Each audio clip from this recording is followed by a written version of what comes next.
The ink on the sakazuki oath is still wet in your throat. Cheap sake, bitter and warm.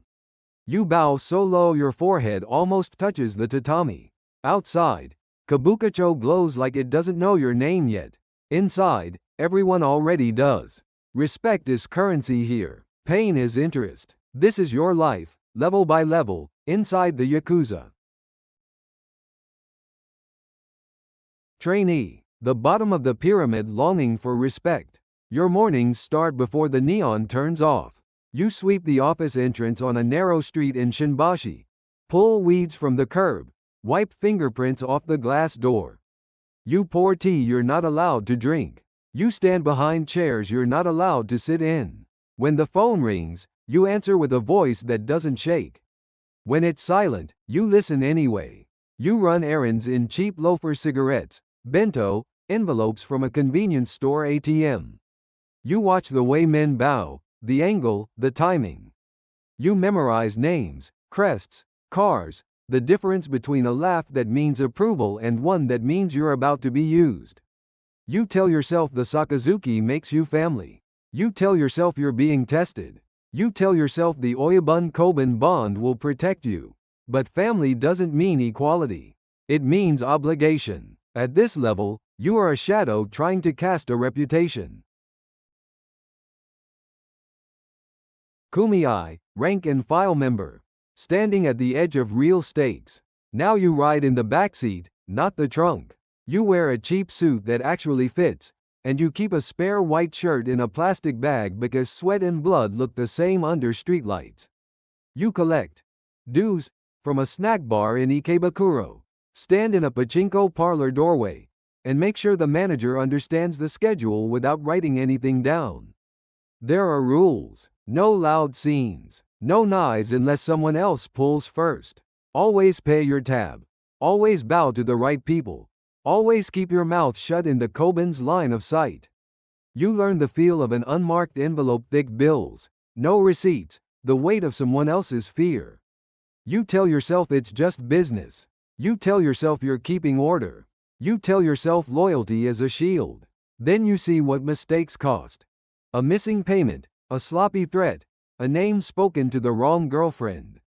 A reprimand can be a finger joint, and you start counting your hands like inventory. Shite, senior gang member. The weight of authority begins to be felt. Your voice carries now. In the office, juniors stop chewing when you enter. You sit closer to the low table, where the ashtrays are heavy and the air tastes like stale smoke and aftershave. You run small crews, 2 men on collections, 1 on lookout, 1 to drive checking their routes, their stories, their pockets. You don't ask if they're scared. You watch if they lie. You become the hinge between orders and excuses. A message from above arrives as a simple phrase. Handle it.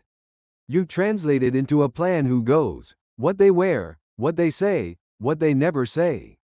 You smooth disputes between hot-headed trainees and rank and file who think they've earned more. You decide who gets a second chance. You tell yourself authority is responsibility. You tell yourself you're protecting the lower ranks. You tell yourself you're not enjoying this. But your nod can save a man from punishment, and your shake can send him to kneel in silence. Power at this level is a blade you keep close, and it cuts both directions. You've learned how to obey, and you've learned how to command. Next, you're expected to raise men like sons while enemies start learning your habits, your roots, your face. Level 4 Shitegashira, older brother of the younger brothers. A commander of crews, responsible for discipline and face. Your phone never stops vibrating, but you let it ring twice before you answer. The office in Shinbashi feels smaller now, more suits, more smoke, more eyes measuring whether you look tired. You move between rooms with sliding doors that don't quite close, hearing everything anyway. You host juniors at a soba shop near Shinbashi Station, sit with your back to the wall, and correct their bow without touching them. You review collections like a ledger. Ginza Hostess Bar, Kanda construction site, a loan that matures on Friday. You check the car's Toyota Crown. Black Alfred, check the plates, check who's driving. You set routes that avoid the Kobun. The camera is over the Yamanote line gates, the same corner twice. You tell yourself you're building men. You tell yourself discipline prevents accidents. You tell yourself your calm keeps everyone alive. Then a trainee mouths off at the wrong doorman, and it becomes your problem. Apologies, compensation. A quiet lesson in the office bathroom where the tiles don't stain.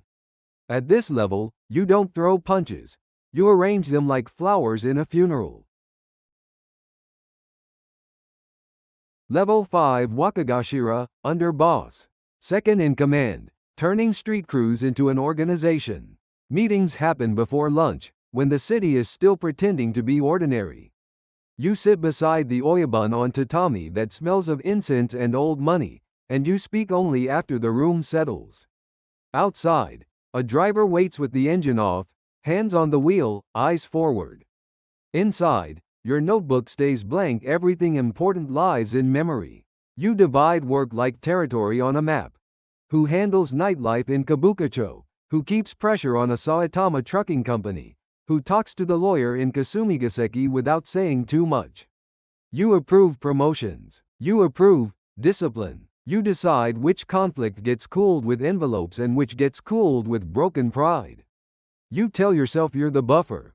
You tell yourself you're preventing chaos. You tell yourself you can manage the blood temperature of 100 men.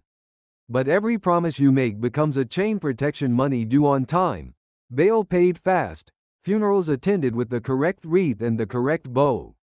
You aren't the boss, but your signature is the sound the whole family moves to. Level 6 Kumichō, boss. The head of the family, feared, courted, and quietly trapped. Silence arrives before you do. Doors slide open. Knees touch tatami. Tea is poured and left untouched, the surface going cold while everyone waits for your first word. Your office looks simple on purpose: plain wood, one framed calligraphy piece, a safe hidden behind a panel that only 2 men know how to open. Your days are not fights, they're balances. You receive tributes in unmarked envelopes, count none of it yourself, and still feel the weight.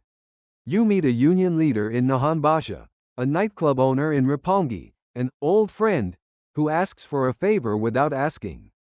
You answer with half sentences that become policy. You tell yourself the family needs a spine. You tell yourself fear keeps everyone orderly. You tell yourself you can see betrayal before it moves. But the higher you sit, the narrower your world gets: guards between you and streets, intermediaries between you and truth, a schedule that repeats so predictably it can be hunted. At the top, you don't wear a crown. You wear a target that learns your breathing. You start as a broom on a sidewalk and end as a quiet room people enter on their knees. The ranks give you authority, then take away your ordinary life, your roots, your friends, your name in daylight. You keep telling yourself loyalty is protection, and it is, until it becomes a wall. Power doesn't free you here. It appoints you.